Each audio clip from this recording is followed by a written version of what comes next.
Hello and welcome to another episode of India and Global Left. If you are new to the show, please hit that subscribe button. Also consider becoming a YouTube member, a Patreon, or donate a small amount given in the link in the description box. Without further ado, let me welcome our guest tonight, Professor Mohammad Marandi.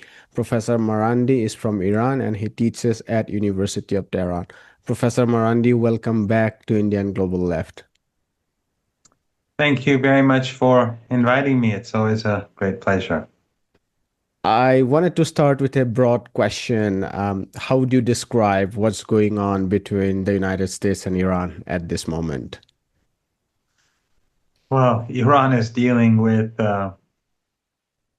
people who are not very sane. So we have to manage. That's as far as I can go. There's nothing else to say.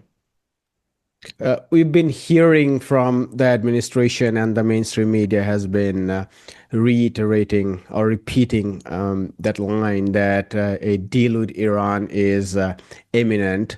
Iranian media, Iranian officials have been very suspicious of it. My own sense is that Trump administration has been doing it to at least placate the market, keep the future prices of oil lower than the actual delivery price of the physical oil, and also not perhaps, but to contain the domestic sentiment given this war is so unpopular in the United States. What is your sense of why you've been hearing about an imminent deal? You're correct. Based on what Trump has been saying in his most recent Truth Social posts, we do not yet have a deal. Iran's conditions are clear. They're not going to change. Trump will have to accept those conditions. Otherwise, there won't be a deal. And it doesn't really bother the Iranians if Trump manipulates the markets. The more he pours strategic U.S. Strategic reserves, oil from U.S. strategic reserves on to the market and talks down the market price, that's actually helpful to Iran because Iran wants to prevent demand destruction. Iran wants consumption to remain high so that U.S. and Western strategic reserves finish sooner rather than later. And that is going to ultimately put them in a very, very difficult situation. Managing or manipulating the market like this is doable, is manageable up to a point. But once those reserves begin to finish and people recognize that this crisis is much bigger than they were told, things will spiral out of control. And we're getting there. From what experts are saying, the month of June will be very decisive for the oil market. And oil is a part of the problem. It's also LNG, it's helium, it's fertilizers, it's everything. It's all sorts of things that are produced at countries, at petrochemical plants in the Persian Gulf. And of course, there are other things that are produced in the region that are energy intensive, which are also missing from the market. This is a catastrophe for the United States, but Trump can hide it for a while, and he's making it far worse for the reasons I explained. Because since there is very little demand destruction, there's a lot of complacency, and consumption is high. Governments are not preparing themselves. People are not preparing themselves. And this is going to put Trump in a very, very bad situation. And why do you think Trump is unable to roll back or get off ramp? Is it still the clout of the Israel lobby, or is it a genuine disagreement about what to do with the stock of 490 kg of 60% enriched uranium, or the future of the Strait of Hormuz? Or is he actually trying to find a way to get off ramp with a victory of narrative of victory? Why is he unable to get off ramp? I think his biggest problem by far is the Zionist lobby. The Zionist lobby, the Israeli regime, they've destroyed the global economy. And it is getting worse by the hour. And when Trump, recognizing what a bad situation he and Netanyahu have created, something which I mean, we shouldn't have had war in the first place. It's an illegal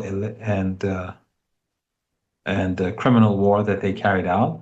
But after 39 days where they were defeated, Netanyahu and Trump, there could have been a ceasefire where oil and other goods could have flowed through the Strait of Hormuz. But then we all recall that Netanyahu wrecked the ceasefire deal by carpet bombing Lebanon. And that prevented Iran from allowing those extra ships to pass through. Remember, the Strait of Hormuz was never closed. It was only closed to countries that were complicit in the war against Iran for good reason. So Kuwait, Saudi Arabia, Bahrain, the Emirates, and Qatar, who helped slaughter all those 3,500, I think, or so Iranians, their ships were blocked. But Chinese ships, Russian ships, Indian ships, Pakistani ships, Bangladeshi ships, Japanese ships, and others, they have been passing through the strait.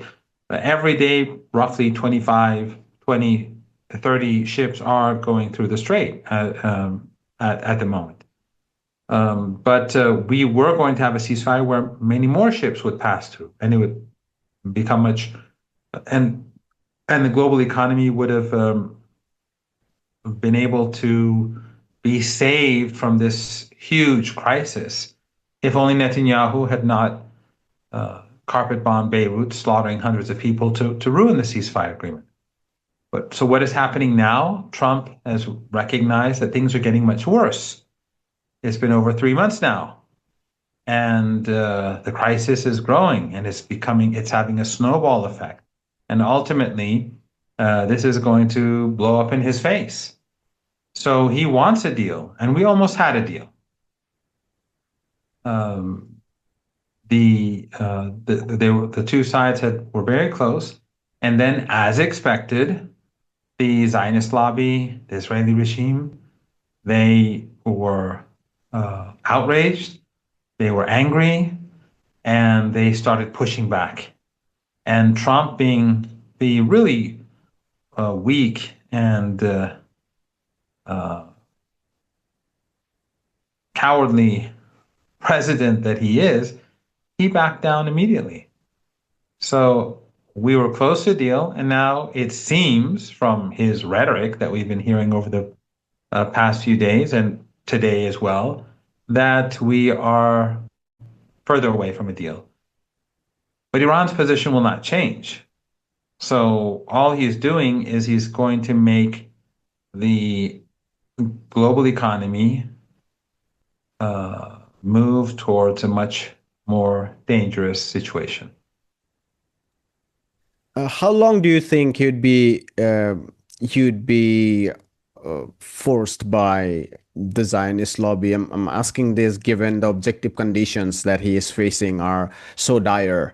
The direct economic impact on the U.S. economy, including inflation and effectively interest rates and therefore growth, the future of the petrodollar system, given all the expenses that the Gulf economies are incurring in military, effectively leaving much fewer investment that was plugged into the transatlantic dollar system that solidified the petrodollar system, given the strain on the military industrial complex, critical resource resources having to be diverted from South Korea and Taiwan into West Asia. One can go on about what he is facing. And these are the objective conditions that tell us that he is desperate to get off ramp. But then there is the Zionist lobby. So I'm just thinking about forces of history.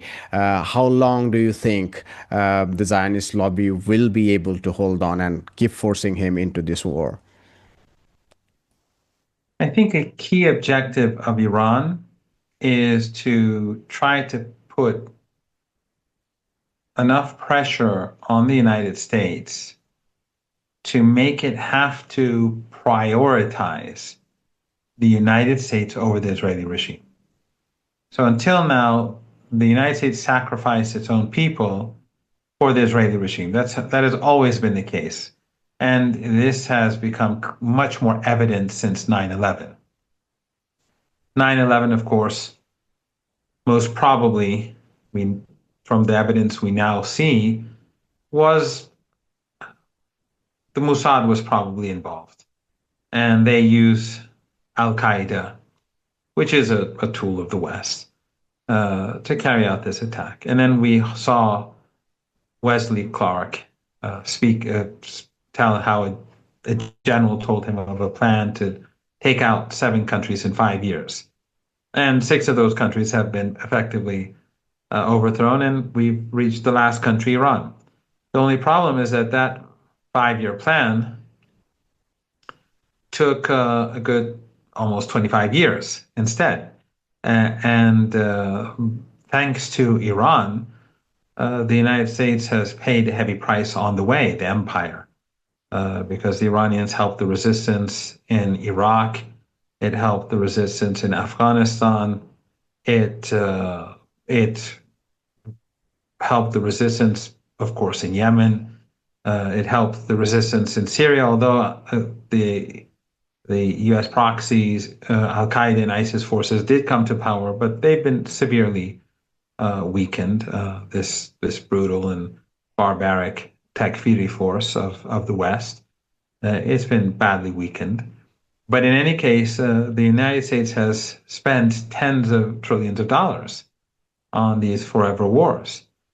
But the biggest defeat by far, as Robert Kagan has pointed out in his article in The Atlantic, Kagan being the godfather of the neocons and the husband of a major neocon, he said this is the greatest defeat in American history, in contemporary American history, 20th century. So the United States today has to make a decision. Since 9/11, the United States has been pursuing an Israeli project in our region, and the price has been much higher than expected. And for the reasons that I said, thanks to General Soleimani and Ayatollah Khamenei, it helped the resistance against the occupation. And so the United States became weaker and weaker, but it was always a prioritization of the Israeli regime. This was all about Israel. All of what we happened there are many objectives in Iraq and Afghanistan and the minerals, the oil. But at the end of the day, these policies were pursued because of the Israeli regime. That was their priority. And so it was America's priority. And the attack on Iran, the war against Iran, same objective. And now the United States has spent tens of trillions of dollars. And in this war, it's going to get much worse than in previous wars. And the economic crisis emerging in the United States, which is this crisis that is building up for multiple reasons. The never-ending wars that I explained, but also the neoliberal policies and that have been pursued, especially after the collapse of the Soviet Union. That has brought a situation where today the United States is on the brink of something very dark. It's already in a very bad situation, but it's on the brink of something very dark. And the United States has to make a decision. Does it want to go into that darkness, or does it want to find a solution? If it prioritizes the Israeli regime, then it will go into darkness. If it makes a decision to prioritize itself for once, then I still think it's going to get very bad. But at least they'll be able to soften the blow. If let's just assume if the US could prioritize itself, and I'm talking about the empire itself prioritizing itself. I'm not saying the US prioritizing itself in with great excitement. Would that mean that the issue would effectively come down to the Strait of Hormuz and the enriched uranium, or would it also include all the other set of issues that seem to me at the moment has taken backseat? I mean, they're still talking about Iranian allies in the region, or but things like regime change, things like ending civilization. I mean, everyone now knows these were jokes or just hot air. They have failed miserably in all these regards. I mean, they ought to fail. What would that mean if for once the U.S. could prioritize itself? It would mean that it would sign the deal that has been discussed over the past few weeks. The Iranians are going to maintain control of the Strait of Hormuz. That's not going to change, come what may. The Iranians are not going to give up their sovereignty or their peaceful nuclear program. The Iranians are going to demand their assets that were stolen by the United States, and upfront, half of those stolen assets are going to have to be handed over. Iran will demand that the siege on ports by the Trump regime come to an end. And Iran will demand that the war in Lebanon, the Zionist war against the Lebanese people, come to an end. These are conditions that are not going to change. And we almost had an agreement, and Trump, simply by walking away and ranting and raving and carrying out a couple of airstrikes or murdering a few soldiers and for no justification, he's not going to change that at all. So if he walks away, we'll just sit here. We'll wait until he decides to come back. But while we're waiting, we're going to be looking at the U.S. strategic reserves, the European reserves. We're going to be looking at how the American economy is going to deal with the situation during the month of June. And the expectation is that ultimately Trump will have to come back to the negotiating table. I wanted you. If not, then the global economy will collapse. We don't want this, but he and Netanyahu and the Zionists, they are imposing this on the world. It would be helpful if you could tell us a little bit about how important is Hezbollah for Iran and ultimately the cause of Palestine, given the mainstream media has tried to suppress Iranian insistence about US and Israel ending its war in Lebanon, while Iran has been very, very clear about that being an important condition about any kind of deal moving forward. The mainstream media has been making it as if it is all about the Strait of Hormuz and the enriched uranium, but Iran has been very, very insistent about ending the war in Lebanon, which has a very, very important element to the occupation in Palestine. And you and I know about its acceleration of the genocide, let's say, which was paused to the degree it was, but there has been tremendous atrocities recently. In fact, many Palestinian analysts say that one of the reasons why Israel wants to stick to the war with Iran is to deflect global attention from Palestine so that it can continue its occupation in both West Bank and Gaza, which they have not left since the so-called ceasefire. Well, for the Iranians, the key issue of our time is the Palestinian issue. I mean, for Iran, Cuba is very important, but Palestine is the biggest issue. But Iran supports Cuba. It's been supporting the Venezuelan people who've been taken hostage, and other countries and movements that have been under assault by the empire. But the Palestinian issue has been a key foreign policy issue for Iran.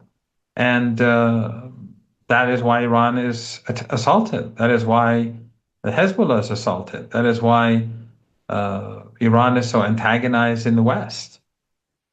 It's all about Palestine. Whether they say that Iran is a threat to the world because of nuclear programs, or Iran is evil and it violates human rights, or whether it is terrorism and that Iran is a terrorist regime. All of this is about one thing, and that is Palestine.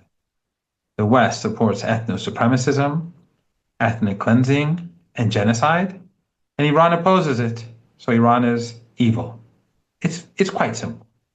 It's very simple. This is exactly what it's been all about all this time. And it's becoming clearer for people across the world. People in the past, I think many people across the world believed the Western narrative because there was no other narrative out there, no rival narrative. Iran never had much a voice. That's why I said on your show and on other shows that people should read Going to Tehran by Flint and Hilary Leverett, or Alistair Crook's book, Resistance, or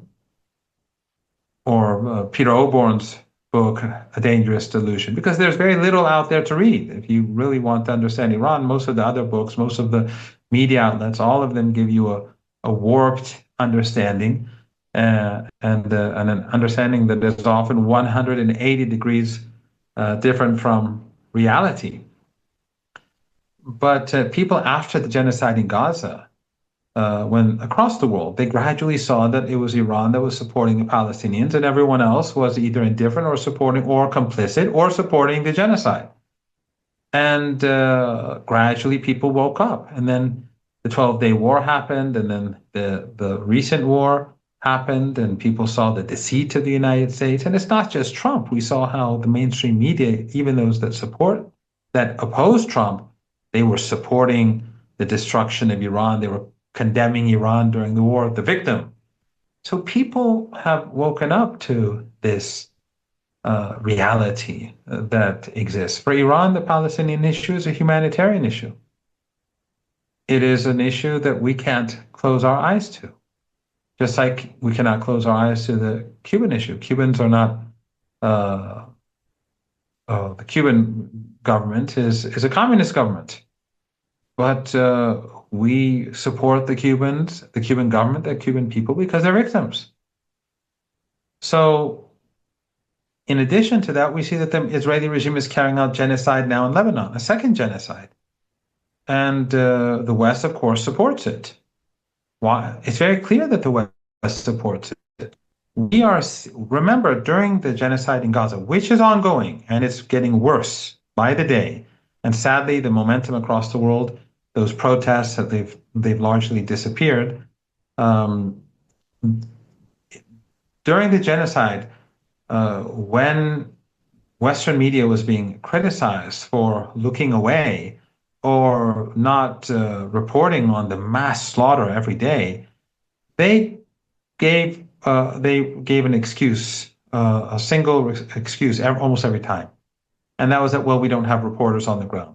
It was clear that people were being slaughtered, kids buried under apartment blocks, feet hanging out, every day, tens and sometimes hundreds of people slaughtered. And then, tens of thousands, if not hundreds of thousands, dying through disease and injuries and so on. But they use this excuse in order to help the Israeli regime. Western journalists, legacy mainstream media journalists, media outlets, from The Guardian to Breitbart, no difference. In Lebanon, we see the Western media has an enormous presence. Everyone has an office in Lebanon. Everyone has a reporter in Lebanon. They all have a presence there. But you see the reporting is no different. They'll downplay what the Israeli regime does. They'll call all those girls and boys and babies and infants that are slaughtered Hezbollah targets, or those areas will be designated Hezbollah strongholds in order to legitimize the genocide. Those journalists in Beirut, they are Epstein class employees. They need their money. They need their checks. They have no dignity. They have no honor. They have nothing. They're empty shells, those mainstream and legacy media journalists. And just like diplomats, Western diplomats in Beirut and elsewhere that see all this, Western diplomats across the world, instead of defecting and resigning, they're all complicit in these genocidal projects. So Iran, just as it will not accept a genocide in Gaza or the ethnic cleansing of the West Bank, it will not accept the genocide in Lebanon. And now the focus of attention is on Lebanon. The slaughter, the daily slaughter, is just beyond belief. So Iran is not going to. The Americans are telling the Iranians, let the Israelis carry out the genocide, and we'll have our agreement. So Iran says no, that's not going to happen.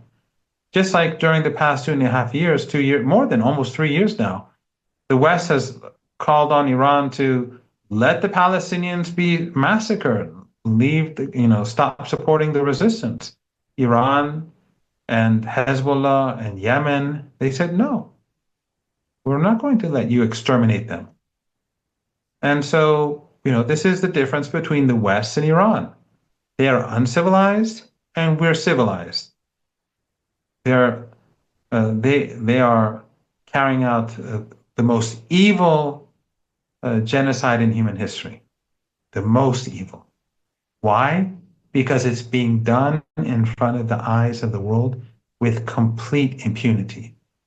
We've had crimes committed in human history that are larger, but no one does it in front of a global audience like they do. And no country that pretends to be the free world or the civilized world has behaved in the way in which the West has now, where it tries to look away. It tries its best to justify, even as its own people have turned against the Israeli regime. Still, the elites do whatever they can. They shut down debate. They take TikTok and hand it over to the Zionists. They take CNN and CBS and hand it over to the Zionists. All the social media is controlled now by the Zionists. All the mainstream media is effectively controlled by the Zionists. And yet they still cannot hide the genocide that's being carried out in front, because it was being carried out in front of the global audience and they didn't care. But then when they saw, after a year and a half, the world begin to shift away from the Israeli regime with greater disgust every day, then they tried to hide it. Then they took over all the social media and all the legacy media outlets, but it was too late. So they've been doing this in front of the eyes of the world. They're doing it in Lebanon in front of the eyes of the world, and Iran says no. We will not accept that. Who else will stop it from happening? Well, thank you, Mr. Erdogan. You continue to transport cheap oil from Baku, Aliyev, in the Republic of Azerbaijan, to help the Israelis at this time of fuel shortages across the world. Thank you, Mr. Sisi, for purchasing gas and helping the Israeli regime, and all these Arab regimes. The Netanyahu has to thank all of them for their assistance, and from Qatar, with all Qatar does is just show the crimes on TV, but that's it. It has its own secret relations with Israel. It has helped the Americans and Israelis in Syria, in Yemen, against Iran, and it has helped fund Kushner and the Zionist Furser and the they're all complicit, to say the least. Witkoff, they're all complicit. So if Iran doesn't stand for the people of Lebanon and Palestine, then who will? Professor Marandi, if I could end by asking you one final question, and that is about how Iranians see the outcome of this conflict insofar as what has happened so far. And I'm asking this particularly because a large section of the world now sees Iran as massively important geopolitically and also global economically, so much so that professors at University of Chicago, very mainstream professors, have been saying that Iran has become one of the 4 or 5 big powers. What is your sense about Iranians feeling about how the administration and government has handled this conflict? And secondly, if you could tell us a little bit about what is the overall sentiment about the government, given we've seen manufactured riots and call it whatever you like, prior to this conflict, and that obfuscates general positive sentiment about Iranians, about their system of governance. For instance, we have discussed on this show with others about the welfare state that Iran has within it. Of course, the evaluation has to be done, keeping in mind that Iran has been an economy under siege, reminding me of Michael Parenti, who in his assessment of socialist economies called that these are socialisms under siege, meaning thereby that socialist economies as well never had the global system, and one economy had that, which is China, and it performed. But not to deflect from the core question, there are lots of Iranians, particularly poor Iranians, who have always had positive sentiment about the revolution itself. So if you could sum up this conversation by educating our viewers and us about the Iranian sense of how the administration has handled the conflict. Well, historically, again, those books I think would be very useful that I mentioned earlier, but to get a broader understanding. But the Iranians see that their government was not responsible for this war, and it's not responsible for the siege. Right now, siege warfare is being imposed on the Iranian people. The Americans are doing their best to starve Iran. Sometimes you see senators go on television and gloat, saying they don't have food. This is the regime that we're dealing with. The United States is when the Ayatollah Khomeini, the first leader, the person who brought about the Islamic Revolution, said America is the great Satan. This is exactly what he was alluding to. It's a terribly evil empire. They are the ones who enable the Israeli regime to carry out genocide. Their media enables the Zionist regime to get away with genocide. Their elites provide the theoretical framework to justify genocide. So it is a satanic regime in the eyes of Ayatollah Khomeini. And in the West, they were saying, why does he use this language? It's evident. It's obvious. You kidnap presidents. You bomb people in boats in the Mediterranean with no justification, destroying families every day. And then you just massacre people, and you kidnap a president and his wife. Then you starve the people of Cuba, and you say we're going to destroy the country, take the country. That's the world that it's not as this is with Trump, it's more crude the way he says it, but in a sense, he's only being more open about it. That's exactly what all the US presidents have been doing. Trump just is the ugly face of a very ugly regime. So the Iranian people see the country, the state, as a victim. The Iranians did not provoke this war. Iran did not escalate after provocation. The Iranian demands that Trump accepted. Remember, at the beginning of the war, Trump said, unconditional surrender, lay down your arms. And then at the end, he had to accept the Iranian 10-point plan as a framework for negotiations. Iranians saw the 10-point plan. It was a very reasonable plan. But for the Americans, it's outrageous. Why? Because they don't respect the sovereignty of other nations. And it's not just Trump, it's the whole regime. Right now, the Iranian demands are hand over half of our stolen assets. And the Americans say, how could we do that? It's Iranians. It's Iranian assets that you've stolen. You're thieves.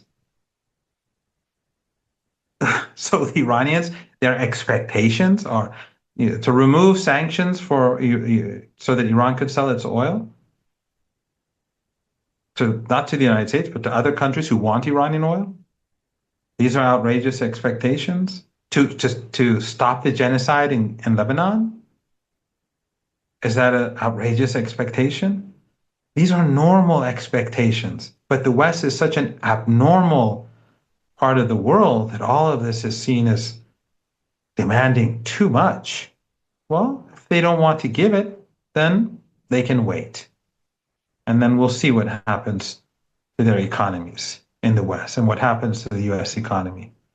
But the Iranian people know that the Americans will try again to stir up unrest. They'll stir up tensions wherever they can. They'll support terrorists wherever they can. They will support separatists wherever they can. They will try to destroy the morale of the Iranian people. They'll try to destroy the Iranian economy. They're waging war on the Iranian people. They've been doing it for 47 years, and now we're at the height of the conflict between Iran and the empire. And Iran is fighting on behalf of the entire global South. Iran is fighting on behalf of the global majority. And again, if people should read Alistair Crook's, and I think he's been on your show, his book Resistance, the Essence of the Islamic Revolution, I think, and the book Going to Tehran. Everyone should read that book. They should have their friends read it. They'll understand that this is the mentality of Iran, that they are resisting on behalf of the global majority. It's been like this for decades. On behalf of the global majority, resisting is an honor for the Iranian people because of their religious culture, the culture of Ashura, of Imam Hussein, Karbala, his sister Zainab, their struggle against the oppressed, and that historical moment resonates deeply in Iranian religious culture and national culture. And the same is true in Lebanon, and the same is true in Yemen, and all those who support the Palestinian people who belong to the axis of resistance. So we're going to definitely see tough days ahead. They're waging war against the Iranian people, and they will do whatever they can to undermine the country. But Iran will persevere, and the United States will fail. And ultimately, there will be peace in Lebanon, and the regime will have to back down, and the world has turned against Zionism. The Israeli regime will no longer be able. This is, in my opinion, this was their last chance through genocide and ethnic cleansing to take over West Asia. And the entire West Asia was too cowardly to do anything about it. Some, made noise, like Erdogan, but he was never serious. And his people are not serious. They're allies of Trump. They'll never take a step for the Palestinian people. And his allies will try to use sectarianism in order to deflect attention away from reality, as they've been doing in Qatar and Saudi Arabia and the Emirates and Jordan and Egypt for decades. They put out disinformation about Iran and the axis of resistance. Why? To deflect. It's all been about deflection. But this was the last chance for the empire to take West Asia. And the axis of resistance blocked it. And they will be defeated. And people are waking up. People across the world. In the United States, I just heard hours ago that um, a large segment of the Jewish community in the United States is turning against the Israeli regime. And roughly half of them have turned, of the youth, I think up to the age of 35, have turned against Zionism. Despite, look at all the propaganda that we've seen in the United States, and then double that, triple that for the Jewish community. But young Jews, they see right through that propaganda. So the Zionist regime is facing a battle that it cannot win. Jews, Christians, Muslims, Hindus, everyone from all walks of life, from all segments of different societies, they've turned against the regime. And so this was its last chance. It will continue to brutalize and murder and slaughter. The genocide will go on, but the empire will fail. Not many people would have believed earlier that Iran could spearhead the struggle to topple two great evil forces of not just our times, but all times, the American empire and the empire of neoliberalism. And both will unravel together. Professor Marandi, this was great talking to you, and thank you so much for your time. Stay safe. Thank you very much for having me. It was an honor. Hi, my name is Ayushman. I, along with Jyotisman, have started this platform. In the last 2 years, we have tried to build content for the left and progressive forces. We have interviewed economists, historians, political commentators, and activists so far. If you have liked our content so far and want us to build an archive for the left, I have two requests for you. Please do consider donating for the cause. Link is in the description below. Also, if you are not able to do so, don't feel sad. You can always like our videos and share our videos to your comrades. Finally, don't forget to hit the subscribe button.